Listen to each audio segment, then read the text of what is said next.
ఇప్పుడు ఈ ధ్యానం చేసేటప్పుడు నిద్ర రాకుండా ఉండాలంటే ఏం చేయాలమ్మా? అయ్యో భలే అడిగారండి. ధ్యానం మనం ప్రయత్నపూర్వకంగా కూర్చుంటున్నాం కదా, అసలు నిద్ర ఎందుకు వస్తుందండి? ఒక సినిమా జరుగుతుంది, మన లైఫ్ జరుగుతుంది, మన లైఫ్ ఇంట్రెస్టింగ్ గా ఉంటుంది. ఇప్పుడు సినిమాకి వెళ్ళి కూర్చొని నిద్రపోతే ఎట్లండి? మరి 3 గంటలకు అయినా కూర్చొని చూస్తాం కదా. ధ్యానం కూడా అంతేగా, మనం ఇష్టపూర్వకంగా చేసేది ఏదైనా ఆనందిస్తూ చేస్తామండి.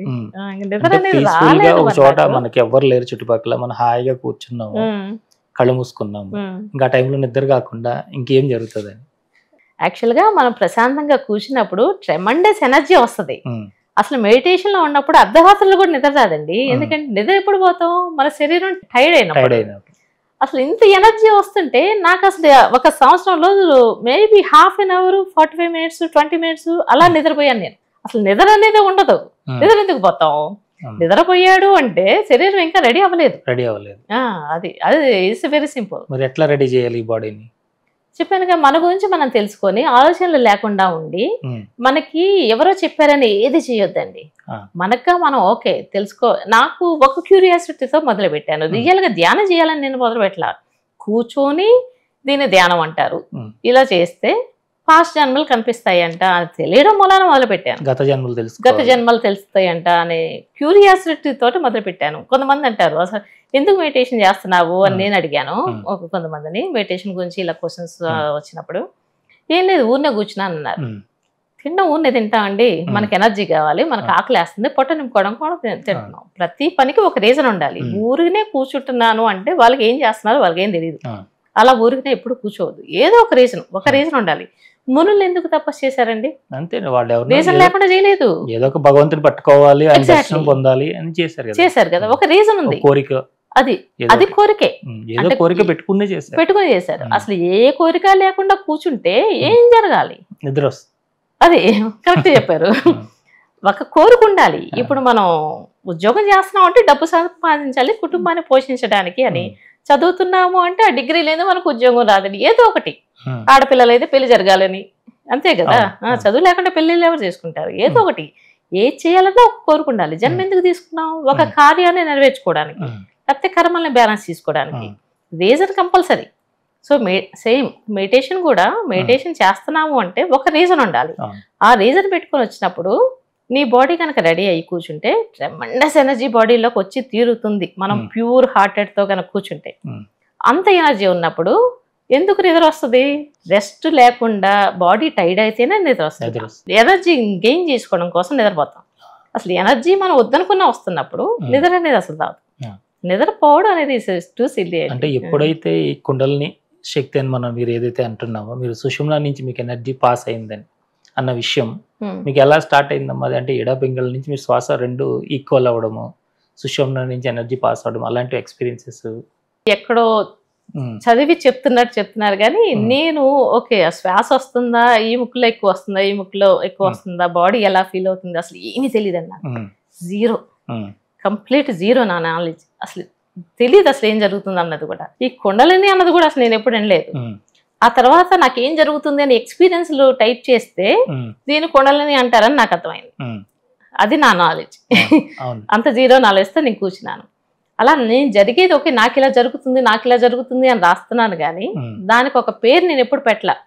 దాన్ని ఇంటర్నెట్ లో నేను సెర్చ్ చేస్తే నాకు దొరికింది అది కుండలిని అంటారని, దాని కుండలిని అవేకనింగ్ అంటారని. అలా తెలుసు. జరిగేటప్పుడు కూడా ఓకే నాకు ఇలా ఇక్కడ టింగ్లింగ్ వచ్చింది, ఆ తర్వాత ఈ కాల్లో కొంచెం ఎలక్ట్రిక్ పాస్ అయినట్టు అయింది, ఇట్లా రాశాను. నాకేం అర్థం కాక, దానికి ఏ పేరు పెట్టాలో కూడా తెలియక అలా ఉన్నాయి నా అనుభవాలు. అంటే అప్పుడు మొదట్లో ఉండకపోవచ్చు, కానీ ఎప్పుడైతే మీరు ఈ క్రమంలో పూర్తిగా మీరు ఈ సాధనలో నిమగ్నం అయ్యి దీనిలో పరిపక్వత చెందారో, ఇప్పుడు మీకు వాటి మీద అన్నిటి మీద అవగాహన వచ్చి ఉంటుంది. వచ్చిందండి. ఇప్పుడు చెప్పొచ్చు కదా మనకు మామూలుగా. జరిగేటప్పుడు నాకు తెలియదు కదా ఇది అయింది ఇలా అయింది అని. ఎలా అయింది అన్నది అయితే రాశాను, కానీ బాడీ మాత్రం కంప్లీట్ గా బ్యాలెన్స్ అవ్వాలండి. రైట్ లెఫ్ట్ కంప్లీట్ గా బ్యాలెన్స్ అవ్వాలి. నేను జరిగేటప్పుడు కొంచెం బ్యాలెన్స్ తప్పినట్టు అనిపించింది. ఏంటి అంటే నాకు ఒకసారి యాక్సిడెంట్ లో ఈ ring finger, little finger accident లో కోల్పోయాను. అప్పుడు ఆ కొంచెం కూడా నాకు తెలిసిందండి అంత బ్యాలెన్స్. ఎందుకు ఈ బ్యాలెన్స్ తప్పుతుంది అని చూసుకుంటే ఓకే నాకు ఈ 2 ఫింగర్స్ లేవు కదా అని అప్పుడు ఇలా పట్టుకొని కూర్చున్నాను బ్యాలెన్స్ చేసుకోవడానికి బాడీని. అంటే నేను చెప్తున్నాను, మీరు అన్నదానికి కొంచెం నా ఎక్స్పీరియన్స్ చెప్తున్నాను. సో అలాగా ఒక్కొక్క ఎలిమెంట్ వచ్చి మనల్ని నింపినప్పుడు అసలు నిండు కుండలా కూర్చుంటామండి. ప్రతి ఒక్కటి కంప్లీట్ గా ఫిల్ చేస్తుంది మనల్ని, చేసి దానిలో కలిపేసుకొని మన బాడీ లోపల మనల్ని ప్యూరిఫై చేస్తుంది. బాడీ అంతా ప్యూర్ గా అయిన తర్వాతే ఒక బీజం వేయమని అడుగుతుంది. అప్పుడు ఇప్పుడు మీకు బాగా డబ్బు ఉంటే మరి లక్ష్మీదేవి బీజం ఏదో నాకు తెలియదు, ఆ బీజం మీరు వేసుకుంటారు. నాకు అసలుకి ఏంటో కూడా తెలియదు, నాకు ఓం తప్పించి ఏమీ తెలియదు. అందుకని నేను ఓం బీజం వేసాను. అందుకని ఓం బీజం అనేది ఆది బీజం కదా, అందుకని పరమాత్మ దగ్గరికి వెళ్ళగలిగాను. అక్కడ ఆ సమయంలో మనం ఏదైతే కోరుకుంటామో, మనకి ఏదైతే కావాలనిపిస్తుందో ఆ విత్తనం మనం ఏదైతే నాటుతామో అదే మనకి సిద్ధిస్తుంది. ఎగ్జాక్ట్లీ, అవునండి. అది అప్పటికి కానీ మీరు చేసేటప్పుడు దేనికోసం చేస్తాం తెలిస్తే అప్పుడు ఏం అడగాలో తెలుస్తుంది అనుకుంటా. అది కరెక్టే, కానీ నాకు అది తెలియదు, ఇది తెలియదు. కాకపోతే నాకు అది ఓం గుర్తొచ్చింది. అది నా పూర్వజన్మ జీవుడికి తెలుసు కాబట్టి, వినేది నేను కాదు, వినేది జీవుడు, చేసేది జీవుడు, శరీరం సహకరిస్తుంది ఇద్దరికి అంతే. చేసేది నేర్చి చేయిస్తుంది, చేసేది జీవుడు లోపల కూర్చొని. మనం ఊరినే కూర్చుంటున్నాం. నేను చేసింది ఏమీ లేదండి, అమ్మ చేయించింది నా చేత. ఎందుకంటే నేను వచ్చిన కార్యం అమ్మకు కూడా తెలుసుగా, ఇప్పుడు మీరు వచ్చిన కార్యం కూడా అందరికీ తెలుసు కదా. అలానే అమ్మ చేయించింది, నేను చేశాను, నా జీవుడు దాన్ని ఫాలో అయ్యాడు. అలాగే ఓం బీజం వేసాను. నేను నా భవిష్యత్తులో నేను ఏమేం కార్యాలు చేయాలమ్మా, ఎలాగ నేను వీళ్ళందరికీ సమాజానికి లేదా ఈ లోకంలోని ఎలా ఉపయోగపడాలని మీరు ఎప్పుడైనా శివపార్వతులను అడగడం జరిగిందండి? ఆ బుక్ లో అడిగాను నేను. అదే మెడిటేషన్ చేసేటప్పుడు ఇవన్నీ రాస్తున్నాను కదా కుండలిని గురించి. అప్పుడప్పుడు గీత, భగవద్గీత కార్లో సీడీ పెట్టుకొని వింటుంటాను. నాకు అది ఇంట్రెస్టింగ్ గా అనిపించి, ఇవన్నీ కృష్ణుడు చెప్పాడు, నేనేంటి చెప్పింది, నా జన్మ వల్ల స్పెషల్ గా ఉపయోగం ఏంటి, ఇవన్నీ కృష్ణుడు చెప్తున్నాడు కదా అని. అయితే నాకు ఒకరోజు చాలా బాధేసింది. బాధేసి అమ్మని అడిగి ఆలోచిస్తుంటే ఆ తర్వాత కొంచెం ఎక్స్పీరియన్స్ జరిగినాయి. అంటే ఎక్స్పీరియన్స్ అంటే ఆ మధ్య ప్రాసెస్ లోనే పరమాత్మలో ఎలా ఐక్యమయ్యాను, అక్కడ మళ్ళీ ఏం జరిగింది. కృష్ణుడు కూడా ఒక చోట అంటాడు, మహావృక్షం ఉంటుంది, దీని గురించి చాలా కొద్ది మందికి తెలుస్తుంది అని.